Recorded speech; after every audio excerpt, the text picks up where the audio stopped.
Namaste, sir. Thank you, sir, for this session, sir. I extend my gratitude, sir. It was an honor to listen you, sir. Sir मेरा आपसे सवाल होगा कि कई एक आध एग्जाम्पल होंगे सर जहां आपने लेट गो किया होगा, आप अपने जीवन में भी किसी चीज़ में लेट गो किए होंगे, तो कोई एक आध ऐसा एग्जाम्पल आप शेयर करना चाहे जिससे हमें भी प्रेरणा मिले। मैं बताता हूँ आपको। जो मैंने कहा कि 7-8 साल पहले मैं थोड़ा एंग्जाइटी का शिकार हुआ, कई कारण थे, पर उसमें 2-4 लोग ऐसे थे जिन्होंने मेरा जीना मुश्किल कर दिया था उस समय।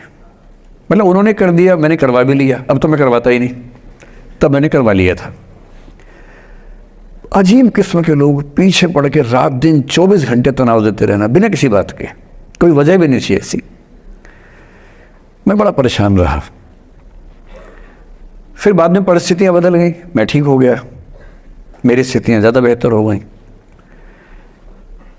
तो उन दिनों मैंने एक रहीम का दोहा पढ़ा, वो मेरे जीवन का उसूल बन गया। उसके बाद से 1-2 बार मेरे मन में आया कि मैं भी दुश्मनी कर लूं और दिखा दूं, और मेरे पास ताकत उनसे ज़्यादा थी उस समय भी, आज भी है। पर अगर मैं किसी के उकसाने पे उसके जैसा हो गया तो जीता तो वही। जब मैं ही नहीं रहा तो फिर तो कोई और लड़ रहा है, मैं रहा ही नहीं, वो जीत जाएगा। मेरी असली कश्मकश ये थी कि बिना उसके जैसा हुए इस चीज़ से बाहर निकलना है। ये कुछ वैसे कि आप सड़क पे जा रहे हैं, कीचड़ में सूअर लोटा हुआ है, उछल उछल लौट रहा है, आपके सफ़ेद कमीज पे छींटा पड़ गया। अब 2 ऑप्शंस हैं, या तो हिसाब बराबर करने के लिए उतर जाइए,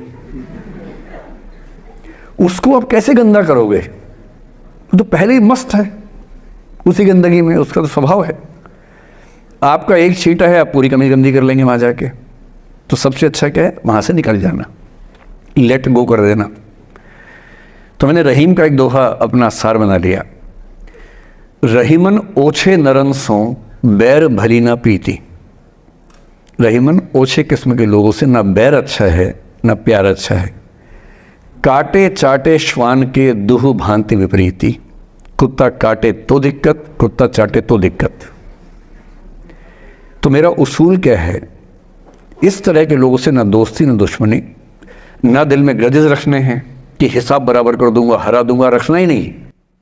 और मेरी ठीक ठाक दोस्ती तो क्या होगी, मतलब जब हम मिलते हैं बड़े प्यार से मिलते हैं, मुझे दिक्कत है ही नहीं, नाराज़गी भी नहीं है। मुझे लगता है कि वो अपना धर्म निभा रहा था, मैं अपना निभा रहा हूँ। और अगर मैं दुश्मनी पाल लेता, अपना बीपी बढ़ाता, डायबिटीज़ करवा लेता, मैंने पाला ही नहीं, ना मैं पालता हूँ। और भी ऐसे कई इंस्टांसेस हैं जहाँ दुश्मनी करने का पूरा स्कोप था, पर मैं दुश्मनी करता नहीं, मुझे शौक ही नहीं दुश्मनी करने का। मेरा दुनिया में एक भी दुश्मन नहीं है, मतलब मैं कईयों का हूँ, मेरा एक भी नहीं है। जो मुझे अपना दुश्मन मानते हैं वो मेरे दुश्मन नहीं है। मेरे लिए वो परिचित हैं जो मित्र हो सकते थे या हो सकते हैं। फिलहाल मित्र नहीं है, लेकिन दुश्मनी नहीं है। और अगर दुश्मनी कभी हो भी जाए ना, ये ध्यान रखना है कि बाद में दोस्ती हो सकती है। बशीर बद्र ने कहा है, दुश्मनी जमकर करो लेकिन ये गुंजाइश रहे, गर कभी हम दोस्त हो जाएं तो शर्मिंदा ना हो। ये मैं ध्यान रखता हूँ हमेशा।